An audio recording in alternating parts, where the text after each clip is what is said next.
Hello everyone, welcome back. In the previous video, we discussed what is Cloud Shell and Cloud Editor. And in this video, we'll be doing hands-on on the same set of services. Along with this, we'll be discussing how to enable API from console as well as from command line tool. So this is what we will be covering in this video. Now, step into the console by typing console.cloud.google.com. I am inside the console, Cloud AI GCP 0 to Hero 26. This is the project I'll be using for this demo. You can just search for this icon and just click on this. It will activate Cloud Shell for you. So Cloud Shell is nothing but it is a temporary Linux based virtual machine. My Cloud Shell terminal is ready. Here you can see this is my Cloud Shell terminal and it is configured to this project ID. This is my project ID. The same you will be able to find it here. I have opened here one tab. Similar like this, I'll be able to open up to maximum of 6 tabs. I'll just walk you through this now. Here this is terminal settings. You can change the color themes, text size, fonts, copy settings and keyboard here. And this is for web preview. And this is where you will be able to find your session information and the usage quotas basically. And under this, if you want, you can restart your terminal. You can upload files, folders to this terminal. The same way you can download it, and default mode, safe mode, ephemeral mode, and the usage statistics. So these are the details. You will be able to find it here. If you want, you can minimize, can maximize, you can take it to your new window and you can close it. Gemini CLI is available inside this Cloud Shell terminal. So now if you want, you can just click on this open editor. This will give you a similar appearance to VS Code. Now I want to open this in a new window. You can just click on this open in new window. I'll go back here and I'll just close this because I don't want to have a duplicate section. So that is the reason. Here you can see this is my terminal. This is my Cloud Shell editor and these are the different folders, and this is where we will keep our files like script files, Terraform files, and if you want you can search also. And next you will be able to integrate with your GitHub repositories, debugs, extensions, and you can do everything over here. You can see file, edit, selection. You can find all the options here. This is very important. This will help you to build your code very faster. This is nothing but the AI Gemini integrated with this IDE, and this is the terminal. And now I'll close this terminal, and this editor also will have its own terminal. If you want, you can open terminal in different variants as well. Now I'll get back to this window. Click on this navigation menu, solutions, all products, and under management can search for this APIs and services. Just click on this, and here we have to click on enable APIs and services, and this is where we have to search for a particular service API and enable it. First, what I'm going to do is I'll open a new window and I'll go to navigation menu, solutions, all products, and under compute I'll just search for this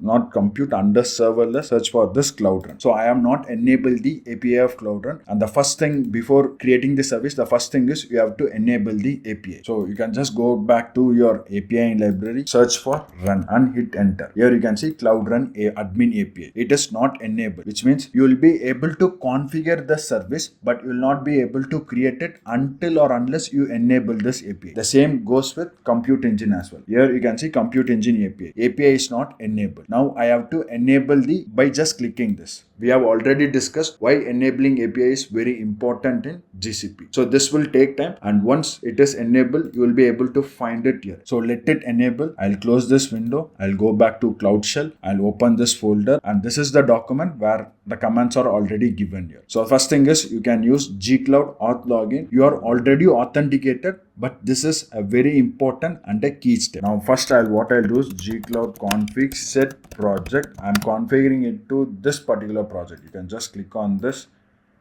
copy this ID, come back here and paste it here. Now whatever the command you are executing, by default it will be executed in this particular project. We have seen how to enable API from console. Now we will see how to enable API from command line tool, that is using gcloud command. For that we have to use this particular command, gcloud services enable BigQuery.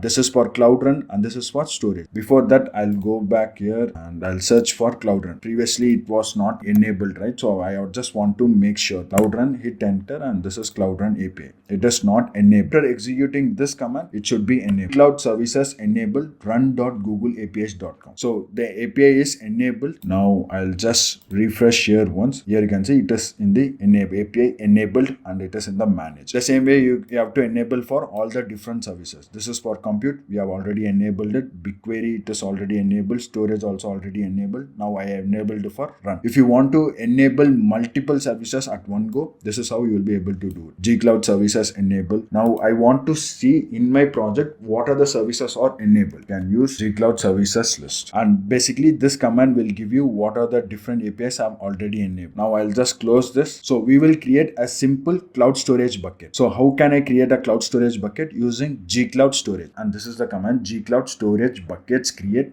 This is my bucket name and which location I'm going to create, the storage class, uniform bucket level access, and public access prevention. So before that, I'll go to my console, search for cloud storage, and I should not find a similar bucket with this name. So there is no bucket in this. So before this, cloud storage buckets are globally unique. The bucket name which I have chosen, it should not be present in any other projects in Google Cloud Platform. Even if it is present, it will give you duplicate and the bucket will not be created. This is something which we will be discussing in cloud storage buckets. So I'll just copy this, and fingers crossed the bucket name should not be there. The bucket didn't create because we got an error saying that the bucket name is not available. Now what I should do, I'll add 909 to it. I'll copy it again and I'll paste it here. Hopefully this bucket name should be unique. So the bucket got created. You can go refresh here, and you will be able to see a bucket created. So the idea of this demo is to make you comfortable with Cloud Shell and Cloud Editor, not to make you comfortable with G-Cloud. It is not going to happen in one day. So the objective is you should be comfortable working with Cloud Shell and Cloud Editor, like how to open it, how to upload, download, all this functionalities only we are focusing as of now. Now we'll be discussing how to work with Cloud Editor. We have already opened a Cloud Editor. We have already discussed a lot about it. Now I'll just host a simple static website. Package has been installed. Pip install -r requirements.txt. Downloading the Flask, and it is placing it here. Okay, the download is completed. Run this Python app.py. If you take a look at this script file, I'll just close this. From Flask import, we are importing the Flask, and this is a static website. Basically, it has an HTML tag, Cloud and AI Analytics, and hello from Cloud and Analytics. This Python, and I'm just going to type web. That's it. Hit enter. So here, if you see, there is a web preview. Open this. Preview on port 8080.